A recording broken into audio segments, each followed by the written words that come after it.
Tinnitus is perception of sound with no actual acoustic stimulation.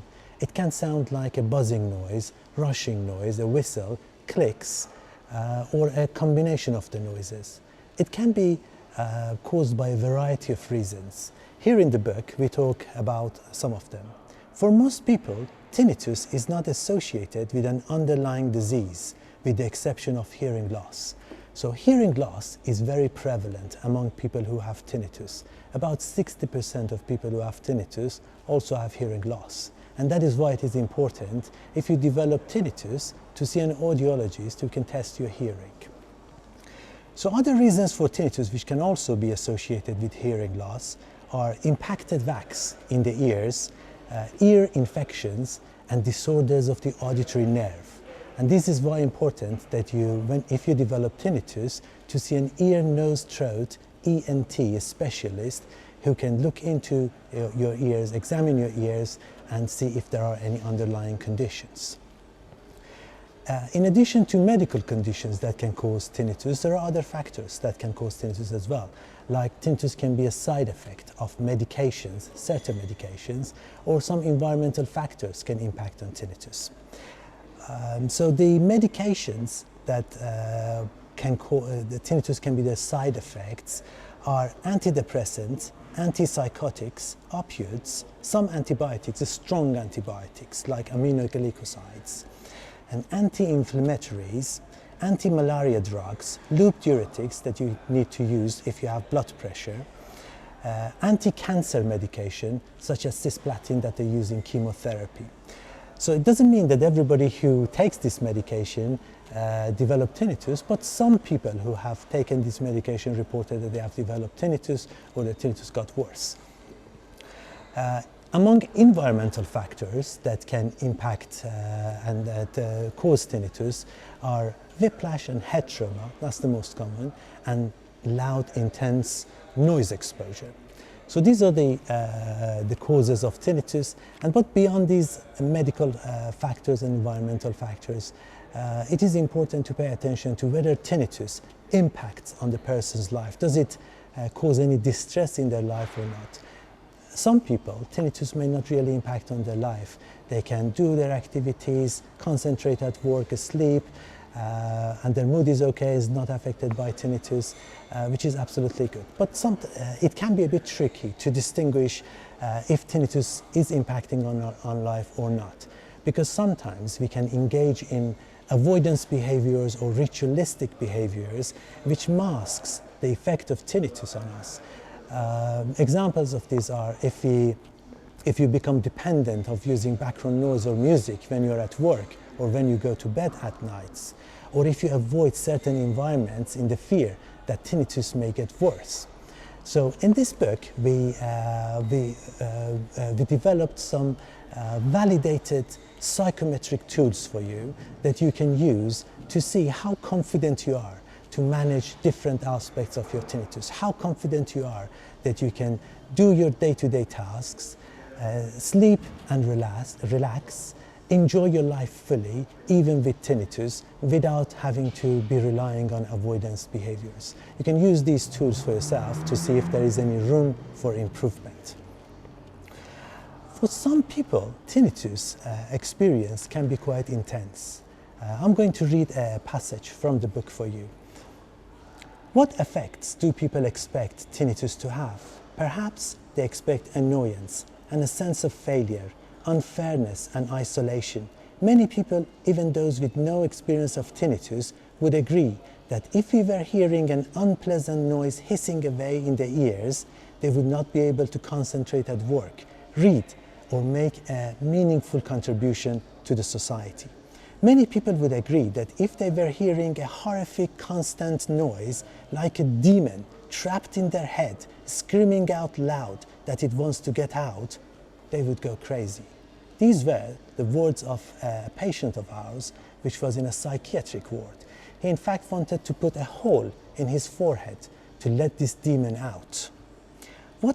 With tinnitus, how can we enjoy normal day-to-day activities or to get any work done? How can we get enough sleep and remain healthy? Sleep is a very important factor and is very much connected to the way that we feel, whether we are healthy and refreshed or not. And that is one of those key areas that tinnitus can impact on us. Most people would agree that they would not be able to do any of these with an intense experience of tinnitus.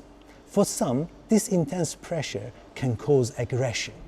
Here is what a patient in our clinic said about his tinnitus-induced aggression. I have very vivid memories about this patient and this scenario. So he was saying, it is like being under the worst tension that I can possibly be under. As I said to the psychiatrist, if somebody told me to rip your head off, Hashir, to stop this agony, I would consider it. Even though we are friends. I like you, but this is not a good place to be. Since 4:30 in the morning, I have had no sleep, and this has been going on since last Friday. The noise in my head is the worst it can get. Put me in a war zone. I will fight everyone in sight, including my own comrades. Please stop it. This is too intense.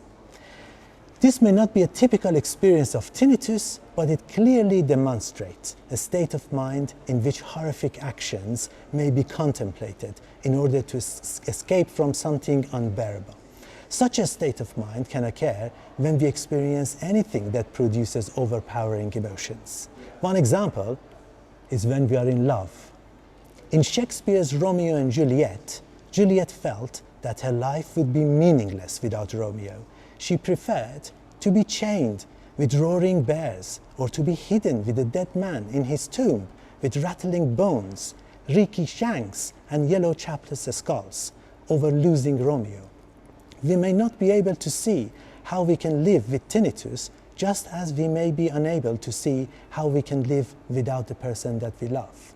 As they say, love can blind us, so as the fear, so as the anger. So there is a very clear emotional disturbances that can be caused by tinnitus. But there are many research studies, some of them in our own clinics, that shows that between tinnitus and the emotional disturbances that it causes, there are cognitive behavioral processes. And this book can help you to recognize some of the thought patterns and behaviors that you may have in response to tinnitus. And it teaches you skills to test them, to see whether they are helpful or they are counterproductive, and modify them accordingly. So I want to read a passage from this book which I think is relevant to this. Woody Allen's 1986 comedy drama, Hannah and Her Sisters, provides a nice illustration of this point. The film was one of the Allens' biggest box office hits, and it won Oscars in several categories. The character he plays in the film was a hypochondriac. He visits his doctor for some slight hearing and balance problems. When the doctor asks if he hears a ringing or a buzzing in his ears, Allen's character realizes that he does, and he immediately wonders if he is going deaf. Once the result of the hearing test are back, they show a significant hearing loss at high frequencies. At the beginning, he says, well, that's not a big deal, perhaps I don't go to the opera. But then when the doctor suggests sending him to the hospital for further tests, he becomes frightened by the possibility that his tinnitus and hearing loss could be a symptom of something much worse. He starts searching for possible causes and consequences of his symptoms, but this was before the internet and Google, so he resorts to calling some of the doctors that he knew. One doctor explains that hearing loss can be hereditary or the result of an infection or a loud noise, but Woody's character asks if it could be something worse, and the doctor says, well, in the dark side of the spectrum, it could be a brain tumor. From that moment in the film, Woody's character keeps checking for the ringing in his ear and attributing any problem that he's experiencing to his tinnitus. He thinks that he hears tinnitus every time that he blinks, and then he wonders if he's going blind too. He can't take his mind off the buzzing. He cannot sleep at night. he has lots of negative thoughts about the brain tumor. He's consumed by internal battle with his own negative thoughts. Sometimes he tries to convince himself that he's just jumping to conclusions and that he will be fine. He tries to reassure himself by remembering that he is in the middle of New York City, surrounded by familiar people and places with some of the best doctors in the world. He says, nothing is going to happen to you. You cannot just one day vanish. Keep calm. You will be okay. Don't panic. But the more he tries to get rid of his negative thoughts and reassure himself that he's fine, the more anxious he becomes. He feels very panicky and thinks that he will die as a result of his tinnitus and underlying brain tumor. So this illustrates that trying to simply reassure ourselves and try to relax is not going to solve the problem of the distress caused by tinnitus. Here in the book, we describe it this way. To recover from tinnitus distress, we need to take a very systematic approach. This book helps us to achieve this by reviewing facts about tinnitus and how to assess our symptoms by motivating and preparing us for behavior changes, by teaching us the techniques of CBT or cognitive behavioral therapy, by helping us in developing the willingness to live a satisfying life even with tinnitus, and by facilitating learning using metaphors and thought experiments. So I hope you enjoy reading this book and find it helpful. Please make sure to rate the book and leave your feedback on whatever website that you purchased the book from. Thank you very much for listening.